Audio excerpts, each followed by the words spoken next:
അവിയൽ വെന്തിട്ടുണ്ട്. അതിനകത്തേക്ക് നമ്മൾ അരച്ച് ചേർക്കാം.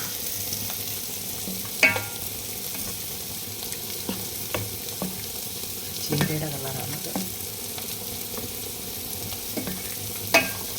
കിഴുപുളി അല്പം പിഴിഞ്ഞ് ചേർത്തിട്ടുണ്ട്. തക്കാളി നല്ലപോലെ ചേർത്തായിരുന്നു. കരിവേപ്പില. നമുക്ക് വെളിച്ചെണ്ണ ഒഴിക്കണം. അല്പം ചൂടുവെള്ളം ഈ ജാറിൽ എടുക്കാം. ചൂടുവെള്ളം ഉണ്ടോ? നമുക്ക്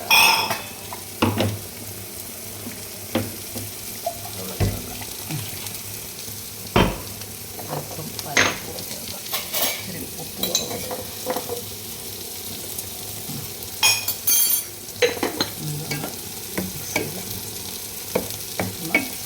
ചെറിയൊരു ആവി വരട്ടെ. നമുക്ക് വെളിച്ചെണ്ണയും മീതെ ഒഴിക്കണം.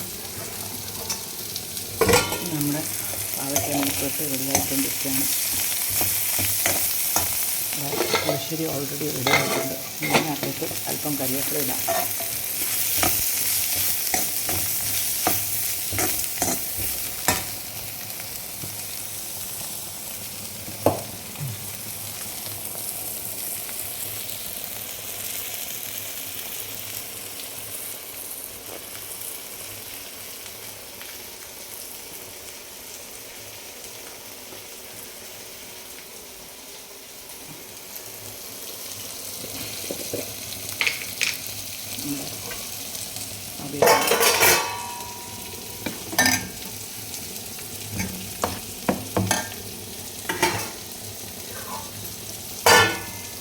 ആവി വരട്ടെ.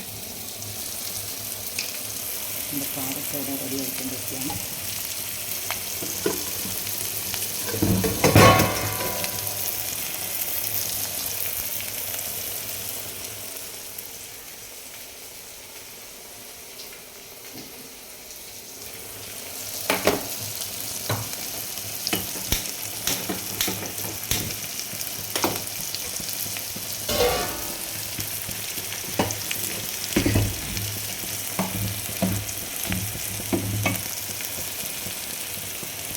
വീണ്ടും പോയി ഇങ്ങനെ വന്നും പോയി നിൽക്കും.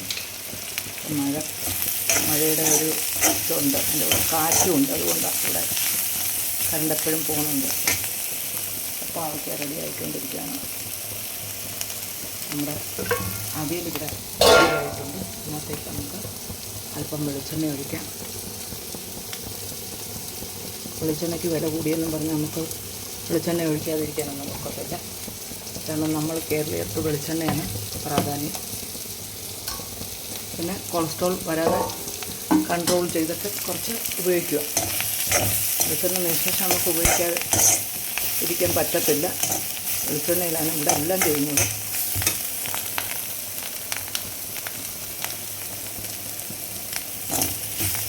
പാവയ്ക്കാണ് നമ്മുടെ മുരിഞ്ഞുകൊണ്ടിരിക്കുകയാണ്. നമുക്ക് ഈ അവിയലിൻ്റെ ആവി വേണ്ടി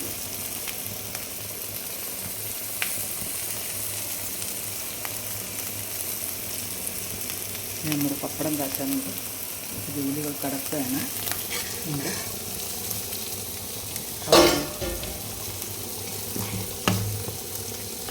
ഒരു ചെറിയ തിള വരുന്നു. ഓഫ് ചെയ്യാം.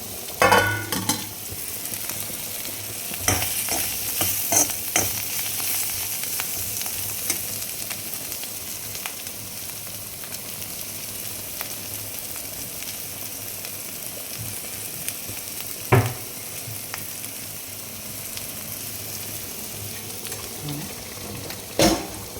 അവിയൽ റെഡിയായിട്ടുണ്ട്. ചെറിയ തലയായി. ഇനി നമുക്ക് ഓഫ് ചെയ്യാം. നല്ല നാടൻ അവിയലാണ്. ഇന്ന് ചേമ്പും ചക്കക്കുരുവും ചീരയും എല്ലാം ഉണ്ടായിരുന്നു. അതുകൊണ്ടാണ്. അപ്പം ഓഫ് ചെയ്യട്ടെ. അങ്ങനെ നമ്മുടെ അവിയൽ റെഡിയായിട്ടുണ്ട്. പാവയ്ക്ക മെഴുക്കുവരട്ടി റെഡിയായിക്കൊണ്ടിരിക്കും. ഇന്നോടൊന്ന് മൊരിയണം. ഇവിടെ മൊരിയാൻ പോരാ അളവ്. അപ്പോൾ ഓക്കേ.